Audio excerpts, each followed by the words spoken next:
magbigay ng mensahe para sa ating lahat. Bismillahirrahmanirrahim. Magandang hapon po sa inyong lahat. Assalamualaikum warahmatullahi wabarakatuh. Waalaikumsalam. Maraming salamat po sa presensya niyo sa gagawin natin press conference ngayon in line with the updates po ng ating partido, regional party, the United Pacific and Justice Party.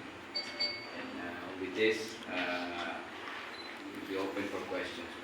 Again, Assalamualaikum. Sir, confirm na po yung pangalan ng mga OIC sa SGA. Yes po, confirm na po yan. Yung lumabas po na mga pangalan from Mayor, OIC Vice Mayor, and the councilors, confirm na po yun, and magte-take out na po sila coming Saturday. So officially after makapag-take out, kailan sila official na magre-report na sa kanilang mga opisina? Generally, the MILG will guide all of those mayors and vice mayors na appoint, including the councilors. Kahalintulad din po ito nung paano in-organize at mapa-operationalize yung probinsya ng Maguindanao del Norte. No? Unang-una, kailangan mag-convene yung legislative component niya dahil siyempre with that, tulad nung sa probinsya, gagawa ka ng structure, yung mga positions for the municipalities, and meetings of the said appointed officials. Generally speaking. So, ang mamamahala po ng guidance kung ano yung mga steps na gagawin nila ay ang ating Ministry of Interior and Local Government. So sa makatwid po, from the start, sila po yung mag-umpisa to build the municipality. Alalayan po nila, no? Alalayan po nila. Dahil yung dating esgada natin, yung sa SGA natin, kahit na yung institution na yan, magta-transform din po. Originally, nung hindi pa ho na establish yung mga barangays into municipalities, and then appoint yung mga leaders, no? Yung OICs, mayors, vice mayors, under po yun sa MILG. Pero this time, with the law establishing the municipalities and even appointing the necessary OICs, ma-under na po yung special geographic areas sa OCM. Sir Engineer, kumusta po ang ano na po update sa UBJP? Ano na po yung mga activities na ginagawa ng UBJP? Yes. Meron na lang dalawang assemblies na natitira na gagawin natin. Mauuna po dyan yung coastal areas ng Lanao del Sur. Specifically, gaganapin yung assembly natin sa Malabang. This is a special request from our speaker kasi si Speaker Pangilian Balindong ay taga Malabang, and he already sworn in as a member of the UBJP. So magkakaroon po tayo ng assembly doon. Initially na July 18 yung ano natin schedule for Malabang. And then lastly, ang assembly na gaganapin natin ay sa Sulu province. Among the provinces, ito na lang po yung natitira, at ito yung huling probinsya at area na gagawa tayo ng General Assembly. Yes, Engineer. Reaction po natin hanggang sa ngayon ay matunog pa rin yung pananakot umano sa mga hindi sumusuporta sa MILF na i-audit kung sino ang dapat ma-audit. Sinong nananakot sa kanila? Ang maging klaro lang po tayo. Anong gobyerno? Malacanang ba? Sino bang nananakot sa kanila? Siguro Minya Dito po sa Engineering sa Maguindanao, doon po sa reaction niyo po. Conference siguro ang ginamin.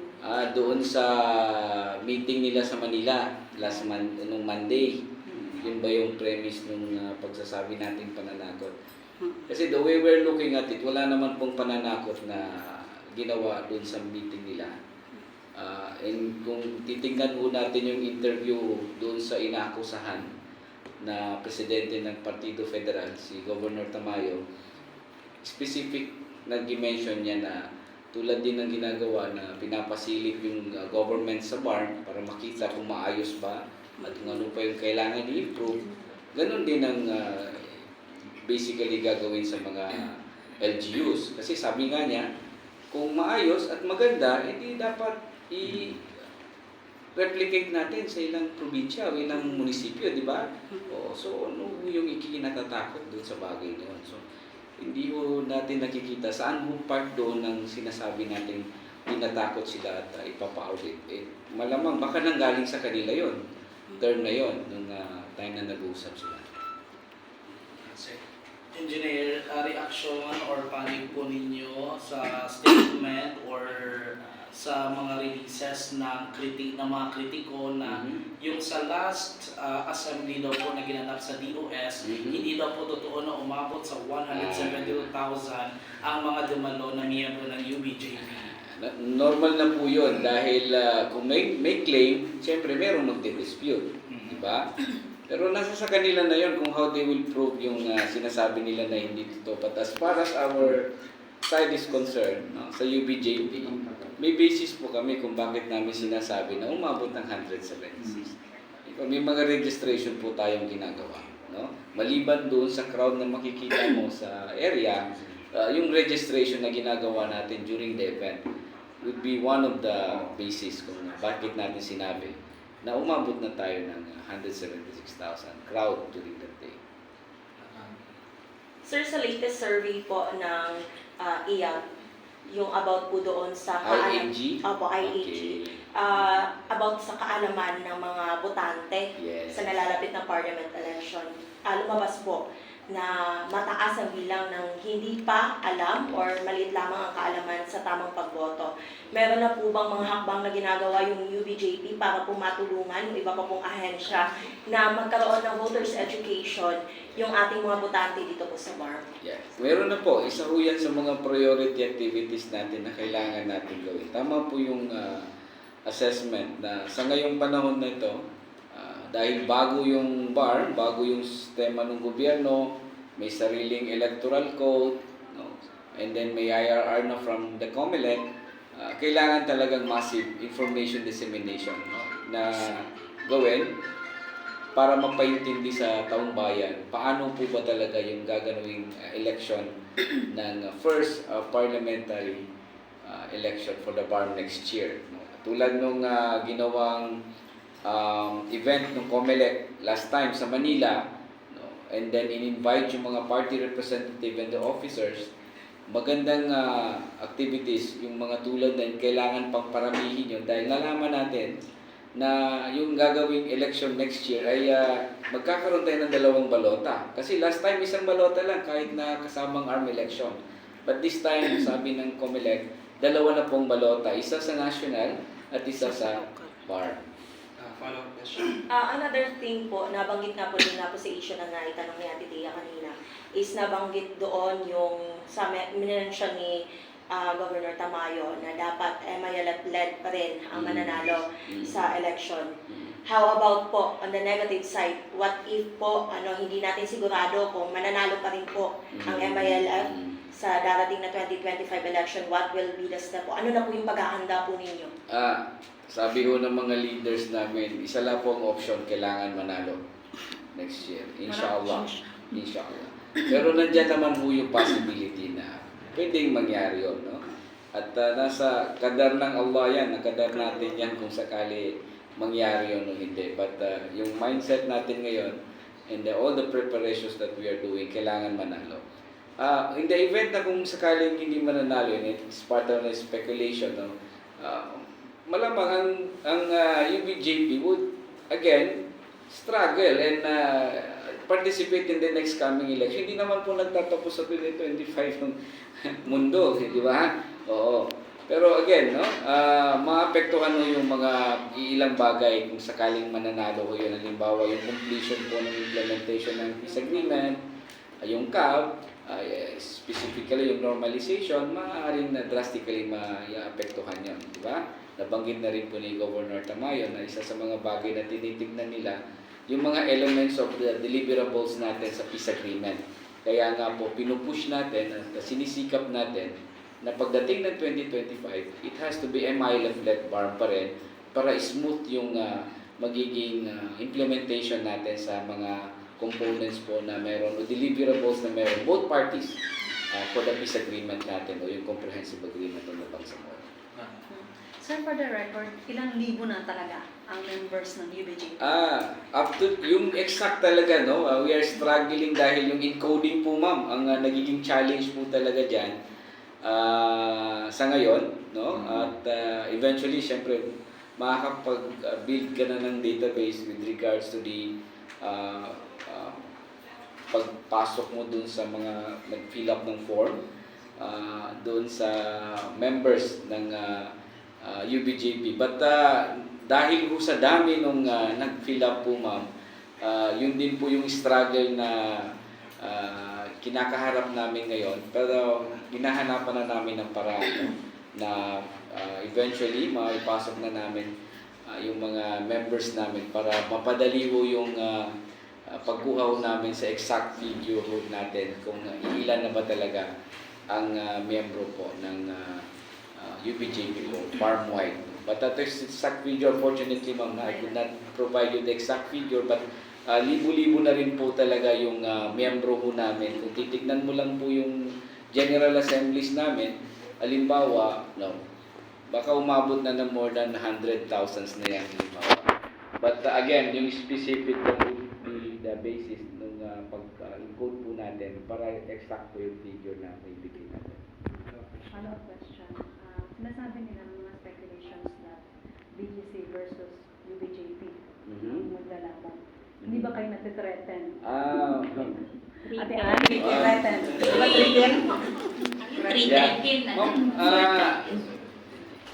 Bakit po kami matitreaten? No? Kasi kasama naman po talaga sa politika yan, di ba? Na talagang kung papasok ka, talagang may kakalaban sa'yo. Di ba? Kahit na anong klaseng eleksyon yung papasukan mo.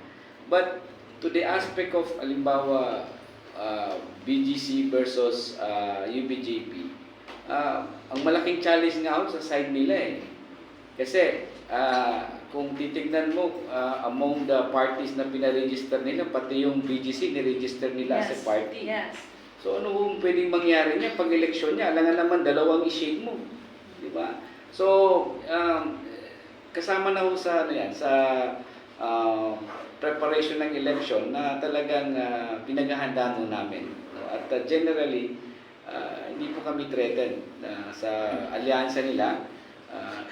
Kung titingnan by numbers nga lang, kung may 3 governor sila, meron din kaming 3 governor. No? So, ang pinaka-bottom line dito, no, magsikap lang po tayo para prepared po tayo pagdating natin ng election. Okay, thank you, sir. Sir, panggihan po.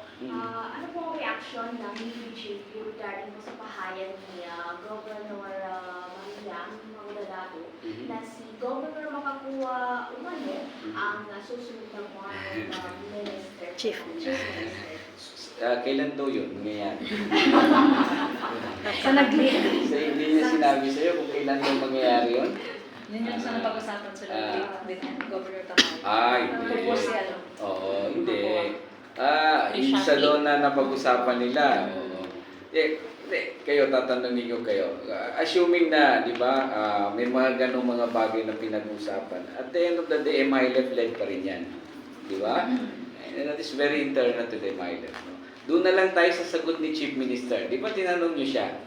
Yes. Right. So, mismo from the mouth of the Chief Minister, yun po yung sagot doon sa tanong ni Governor Mariam, no? Patungkol doon sa na-leak na information ni Kanga na napag-usapan daw with Governor Tamayo.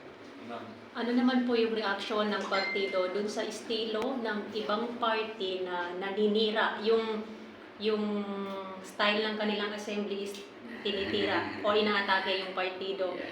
Sa UBJP, tama po ba yun? Hindi po tama sa amin yun. Yan ang direct na answer. Maliit pa ako, naririnig ko na yung ganong estilo. Na paninira, politika nga, di ba? Minsan magkapatid, no? Mag-ama. Yan ang laging naging experience natin na dumarating sa punto na sinisiraan yung kapwa.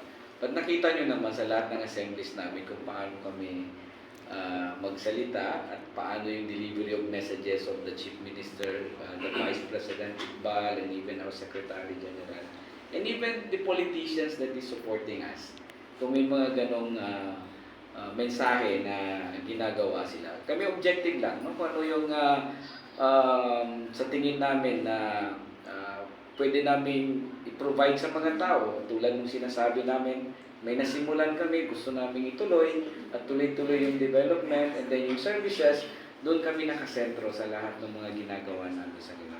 Kaya kami talagang nagsisikap na kailangan maging positive yung resulta natin for 2025 dahil talagang naniniwala tayo na yung nasimulan na natin ngayon ay magkakaroon ng halaga at magkakaroon ng magandang output kung sakaling ma-extend pa tayo for another 3 years kung papalarin tayo next year.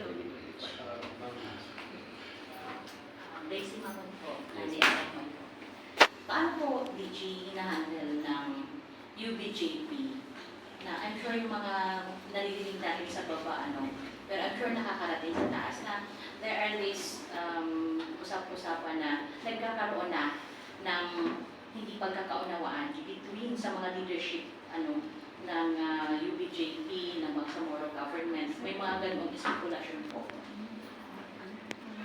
Maging specific lang po tayo kasi kung sa Bangsamoro government sa ngayon, wala akong nakikita ganong senaryo ng hindi pagkakaunawaan.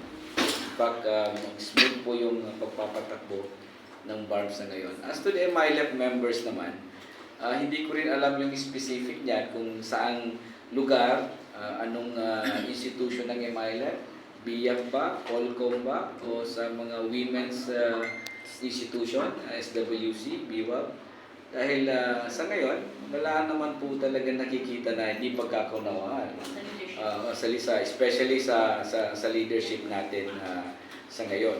Kahit na yung nabanggit mo nga kanina, wala namang so far na naging impact yun na talagang matindi yung tama nun sa organization. Pero baka siguro minsan dito sa recently na lumabas na na-appoint ng mga OIC mayors na yung ilan dyan ay BIAF, meron ding under sa standing committees ng MILF, baka may mga ilan doon na sumama ang loob na human factor yun, no? Tao lang din sila, di ba? Pero yun ang challenge doon is how to move forward. No? Gugustuhin mo man silang kunin lahat, pero limitado lang, 8 mayor lang. Alangan naman na mag-mayor lahat. No? And this is very crucial dahil nabibigyan natin ng chance yung MILF na mamuno naman at the LGU level. No? Maalala natin na the first time na nag-lead ang MILF na at the LGU level, no? Ilabas mo yung sa region dahil tayo na yan since 2019, ay itong Maguindano del Norte. Si Governor Makakuwa as one of the key leaders ng MILF ay naging OIC Governor ng Maguindano del Norte. Nakita naman natin kung paano niya hinandle yung probinsya at just recently palabas siya ng SOPA, no, sa taong bayan kung ano na yung mga nagawa niya since he assumed the office last year. Follow-up na po ako. Kulang-kulang tatong buwan na lang tayo rin na COC. Gaano kahanda ngayon ang UBG? Yeah, maganda po yung takbo nung natin, yung preparation natin. Sa COMELEC pa lang, ngayong araw lang lumabas yung order ng COMELEC na nag-validate na nila yung mga compliance natin doon sa kailangan gawin, no? Sa bawat chapter ng UBJP, no? Province, municipality, within the BARM. And with that order, mag-a-appear tayo sa gagawin nilang hearing sa July 23. No? July 23, 9 o'clock a.m. sa COMELEC office po dun sa BGC. So, ang sabi sa amin, that would be the last process. Pag natapos yun, then ready na tayo for the election next year. As a party. Hello, sir. Sir, sa ngayon po, for the record lang, ilang mayors na po ang susuporta ng UBGP? Sa bar, as a whole. Sa ma'am, as a whole, ma'am. Magandang tanong yan, ma'am. Kasi kung mayors lang ang pag-uusapan, sa ngayon, umabot na po tayo ng 124 municipalities and 3 cities. So, ibig sabihin, meron kang 127 mayors. Right. Doon sa exact number, ma'am, hindi kita masasagot ngayon kasi bibilangin pa namin yung mga mayors namin na Lanao del Sur, meron na kaming at least di bababa ng 15, halimbawa, and then ilan, Maguindanao del Norte, at least meron kaming out of the 12 municipalities ata, dalawa lang hindi, 10, di ba? And then SGA, syempre, 8 na yan, then MDS, ilan, and then Tawi-Tawi, -1 siguro, yung panglima Sugala, and then sa Basilan, -2. So yan ho yung in a nutshell, no? Kaupuan yan. And then sa Sulu, mukhang wala dahil wala talagang kahit na nung meeting sa Monday, no, walang pumunta. But si Presidente ang pumunta dun sa Sulu Province. But yan ho yung initial na meron ho tayo, ma'am. I-validate pa ho namin as to the exact number out of the 127 mayors. No? Sa city, malamang yung dalawa amin na maliban sa Marawi, kay Gandambra. No? Meron tayong Cotabato and Lamitan. So by that, sir, the UBGP is very optimistic na manalo ba ito sa Because of that, mas lalo tayong nabigyan ng kumpiyansa. No? Sinisikap naman natin, ma'am, no? Kumpiyansa nandyan na yan. Pero pag habang tumatagal yung preparation natin, mas maraming maniniwala sa advokasya natin na kailangan natin ituloy ang gobyerno natin sa BARP and yung mga local governments na kailangan nating maging atin, no? Gustuhin natin sana lahat, no? Para smooth na yung magiging takbo ng paggugobyerno natin. Yun na ho ang ina-achieve natin sa ngayon. So, from now on, July, until next year, no, marami po pong pwedeng mangyari. No? Marami po tayong may experience na positive development po, inshallah. Sir, Magnetipen po, Alas Panorigan. Ano po ba ang kaibahan ng UBGP party sa ibang partido? Ano ba ang matibay na factors na maaring kalamangan ng UBGP party sa kanyang mga katunggaling partido? Yeah, in every level po ng UBGP, no? Sa bagay, this is the first time kasi na magpa-participate po ang MILF, no? Through the UBGP. And MILF as the government now in the bar, di ba?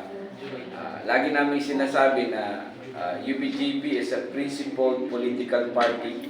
It's a genuine party talaga. And sinisikap natin na maging consistent tayo doon sa polisiya ni Chief Minister ng moral governance sa bar. No? So, yan yung magiging takbo nung namin, advokasya namin along the way, no, until next year na nagagawin natin. No? Sa ngayon kasi, kaya sabi ko nga, first time pa lang, so ano bang pwede mong sabihin sa ilang party? Yan pa lang na time sila mag-participate. So, syempre, pupunta ka doon sa mga sino yung involved na tao. Para bang sinasabi namin na maganda siguro objectively, pag-usapan na lang yung track record ng bawat namamahala, di ba? Kasi sa amin ngayon, pwede na namin sabihin na meron kaming track record from 2019 hanggang ngayon, di ba? Ano ba yung nagawa namin? Sinasabi nila wala raw. Pero alam namin marami na, di ba? And then on the other side, kahit na sa municipal level, may track record din yan. Diba? Ano ba yung mga munisipyo nila sa ngayon? Ano ng class niya? Talagang functioning ba yan? Ano bang services na na-provide nila? So, maganda pag gano'n ang nature nung labanan dahil talagang sinasabi mo sa taong bayan na sino ba dapat sa kanila mamahala? Diba? So, yun yung bagay na kailangan siguro maging klaro sa ating mamamayan. Para naman yung sinisikap din nila na hayaan magpili ng leader ang Bangsamoro ay talagang mangyayari sa 2025. Sir, a follow-up question lang dun sa suporta sa UBJP. Yes. recently po may mga instances po na ang involved po sa mga kaguluhan ay MILF-based commanders. Sa tingin niyo po, paano po ito ngayon makaka-apekto sa isinusulong ng UBJP? Gayong sabi nga ng karamihan, sir, halos miyembro lang din yung nag-aaway-aaway sa ground. Or may epekto po ba ito sa UBJP? Hindi. Unang-una, saan kaguluhan yan? At anong klaseng kaguluhan? Para lang maging klaro tayo. Kasi pag i-generalize mo, kailangan nating malaman. Kung kaguluhan, saan yan, at anong klase, and then sabi nga, MILF. Okay, para naman malaman natin kung talaga bang MILF yun. Yung sa 105th and 118 days okay. So, ibig sabihin dito sa mga lugar natin sa Maguindano del Sur. Yung problema na muna yan, matagal na po yan eh. Kahit na wala pa pong bar, may mga ganyan na nangyayari na lumalala lang kasi pag hinahaluan ng politika eh. Pag pumasok na si Kapitan o minsan si Mayor, at talagang lumalala yung mga ganyan. Nandyan yung problema sa lupa dahil yung ilan doon, sinasabi kanila yung lupa, nagtanim, and then pag-aanihin na, papasok na naman yung isa. Yung mga ganong senaryo minsan. At marami-rami na rin po tayong na-address ng mga nido. No? From the effort ng MPOS, di ba? And then nandiyan ang CCCH natin at AJAG, and then gradually we are reaching them out. No? Kaya nga ako tinatanong anong gulo, kasi kung titignan natin yung bilangan nung bagay na yan, drastically na-reduce naman po natin. Hindi na po siya ganun kalala kung titignan mo, di ba? Oo. Just recently nga, di ba, naging successful yung operation ng military. Di ba? Na pangalagaan yung peace and order doon sa ground. Di ba? Kung hindi nahaluan ng politika at hindi nadadrag yung security sector natin, madali lang siyang ayusin sa ground. Eventually, masusolusyonan din po natin yan. Lalo na pag umandar po ng maayos yung normalization, talaga pong gradually ma-address din po yung problema na yan. Sir, ako si Francisco Velasquez Jr. ng radyo natin. Sir, may tanong ko lang po sir, isa po sa mga layunin ng UBJP ay magkakaroon ng moral governance. Kung sakaling ito ay mapunta ang posisyon sa mga traditional na politician, ano mangyari sa ating government? Again, another speculations po. No? Siyempre, tulad din po ng administration natin at the national level.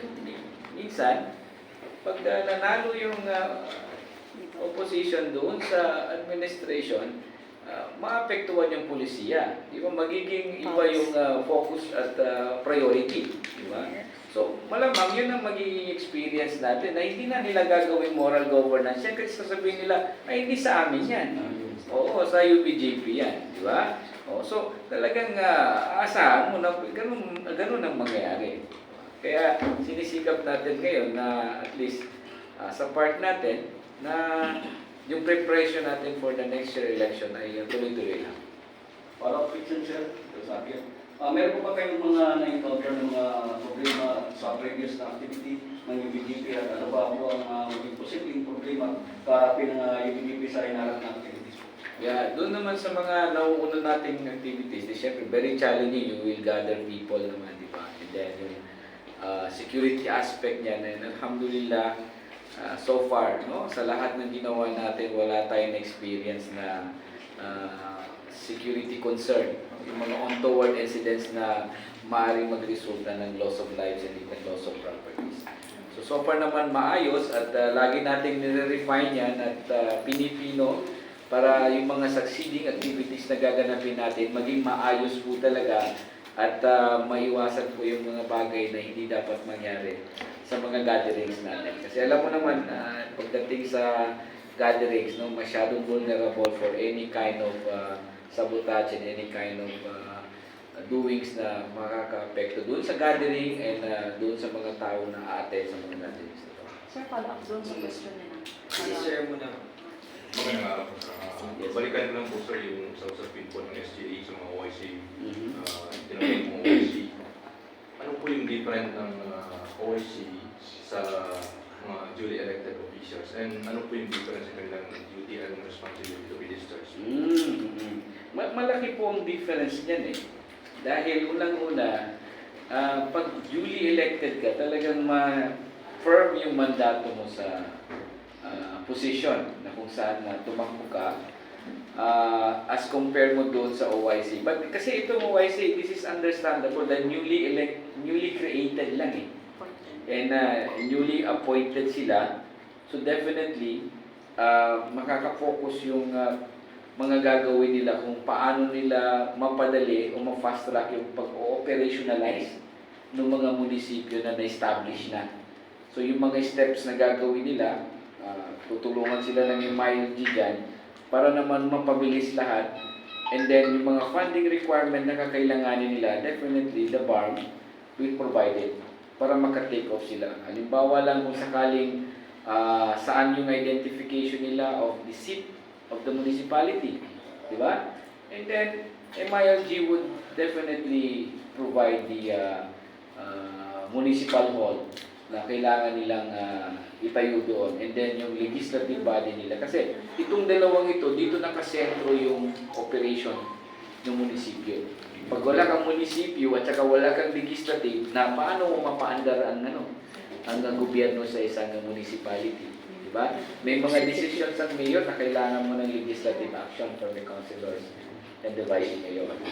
So, yun yung mga bagay na sinisikap natin na ma-fast track dahil kung mapabilis yung pag-operationalize natin, malaking butulong yun at malaking bagay yun sa 8 munisipyo natin to immediately proceed doon sa services na kailangan nilang ibigay sa kanilang constituents. And of course, sir, may katunganian po ba ang farm government spearheaded by the Chief Minister na kumbaga magkaroon ng performance base? Ang punto ko po ay may chance ba na matanggal yung mga OIC if ever na may pumalya sa kanilang pagsasagawa ng duty and responsibility po. And also, sir, pahawalan po, may karapatan po ba sila if they have the privilege na tumakbo po sa election? Yes. Ganito po. Alam mo natin, lahat ng OIC was appointed. Sinong nag-appoint? Siya rin yung pwedeng alis sa kanila. Di ba? So anytime, pwede po silang palitan ni Chief Minister kung sakaling magkakaroon po ng problema na sinasabi mo. Right? So, hindi po magiging concern yun dahil talagang nasa mandato po ni Chief Minister. The mere fact na siya ang nag-appoint, siya rin yung pwedeng magtanggal sa kanya sa posisyon at maglagay ng bago. Di ba? So, yun po ang scenario natin sa OIC at pwede rin po silang kumandidato next year dahil unang-una, appointed sila, hindi naman sila elected. Kahit nga elected, di ba? Kumandidato. Kahit nga nung sa mga MPs natin last time, di ba? Kumandidato man ng LGUs yung iilan doon na hindi naman nag-resign, di ba? Kasi yung nature nung paghawak nila sa posisyon ay hindi naman nasa sitwasyon na kailangan nilang mag-resign, halimbawa. So, ganito po ang mangyayari sa mga OICs natin. Magandang hapon po, Engineer. Yes po. Mike Swan sa Leximoy. Kompleto na ba, Engineer, yung names na MILF sa isasabit sa COMELEC, yung 40 na mga set of members kung sakasakali kayo pong majority sa Parliament na makiloklok. Yeah. Mangyayari po yan, sir, pag nagawa na ho natin yung convention na pag-uusapan yung nomination po ng mga tao na isasubmit po ng UBJP, yung 1 to 40 sa COMELEC. Binigyan po tayo ng COMELEC ng within the month of August, by the end of August. Kung hindi ako nagkakamali doon sa calendar of activities na binigay nila, hindi ko lang maalala yung exact date, but nasa August po yan, yun yung deadline na isasubmit po natin yung mga names sa mga nomination natin for the party. Follow-up question, dito sa 32 na district election, dito sa Sulu, 7 seat yung nasa distrito. Yes po. Malamang papatakbo ang UBGP sa Sulu kasi parang masasabi natin wala pa yung mayors doon at nandun yung sabi nila, coming Chief Minister. Yes. Expect nyo po na kukompletohin po ng UBJP yung mga kandidato nila for the 32 district seats ng parliament. Kasama na po ang Sulu. Matatandaan din natin na Sulu province may mga Imailek communities po tayo dyan. No?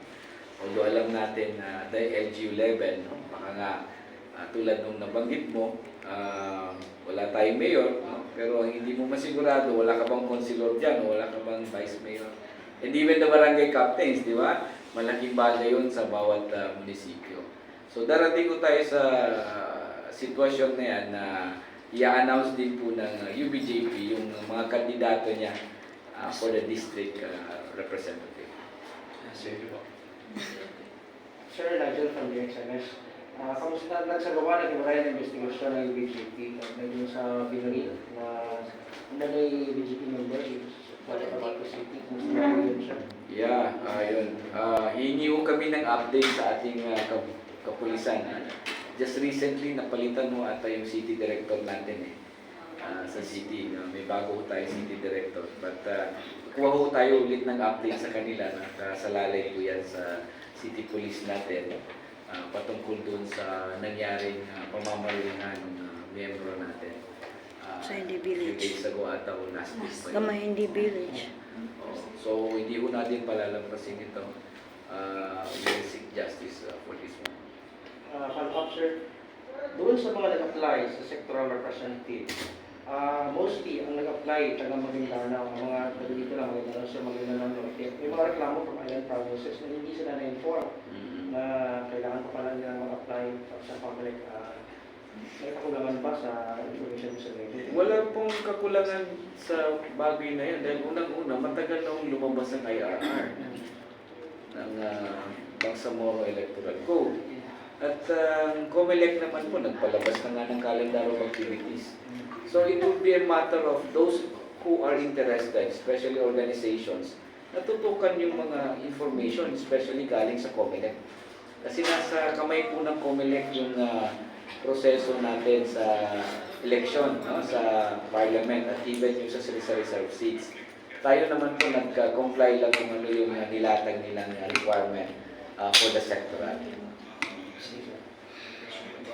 Lastly from my end naman, follow up doon sa niya sa mga problems during the rally, or yung gathering assemblies. Kasi usually nagkakaroon ng traffic. Ilang oras po yung yung lalo na sa doser. Kasi meron kami na-receive na reklamo, meron yung magdadialysis sa CRMC, hindi po siya nakadaan ng ilang oras.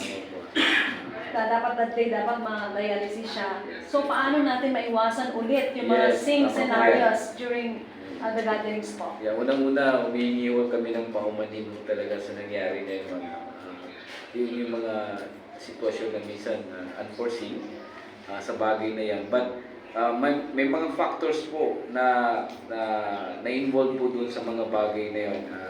Kaya tulad din yan sa Cotabato City na pag maayos yung coordination natin at on board sa atin yung local government, madaling solusyonan yung traffic. Nagkataon lang po talaga na sa Dato din, medyo may challenge po tayo sa LGU at nakita po natin kung ano yung participation nila during the said activity. Kaya nga po tinawagan natin at kinausap si MILG na tawagan yung MILG niya sa munisipyo para ma-augment yung sitwasyon na yon. Dahil hindi nga po talaga naging maayos yung flow ng traffic. So, yun po yung nangyari. At yan po rin po yung iniiwasan natin. Sa mga susunod na gatherings, malaking lessons learned po sa atin yun. At pag ginanap na po natin yung sa Malabang, iwasan na sana natin. Ngayon, binahaba at national highway yan. So, titignan natin kung anong magiging effect nun sa gagawin natin gathering sa 18. But meron na po tayong immediate response doon sa mga munisipyo natin na tinamaan po ng recent flooding kahapon ata sa lakas ng ulan. Siguro ano na lang, sir.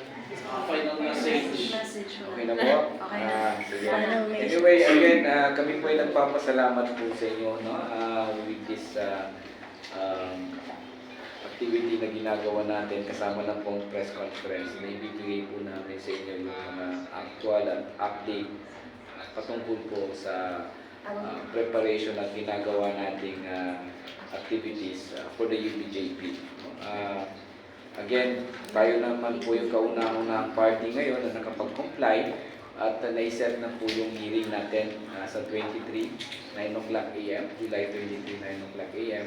And hopefully maging smooth po yung takbo ng hearing natin para after that, okay na po tayo, kompleto na po yung requirement natin at sa COMELEC at makapag-focus na po tayo dun sa mga succeeding activities and other events na kailangan natin gawin for the UBGP. Sa October, again, nabanggit ko sa August pala, we will be having hindi lang pa napag-desisyonan yung date ng convention dahil kasama yan sa calendar of activities ng COMELEC as to the identification of the nominee of the UBJP party, including the possible candidates for the 32 districts within the bar, distributed within the bar. So with that, sa po na aking mga kasamahan sa UBJP, ang ating Chief Minister, the Vice President, the Secretary General, kami po yung nagpapasalamat sa inyo. Magandang hapon po. Assalamualaikum warahmatullahi wabarakatuh. Waalaikumsalam. Okay, maraming salamat po sa ating The Governor of General Mukhang Syahina Ali.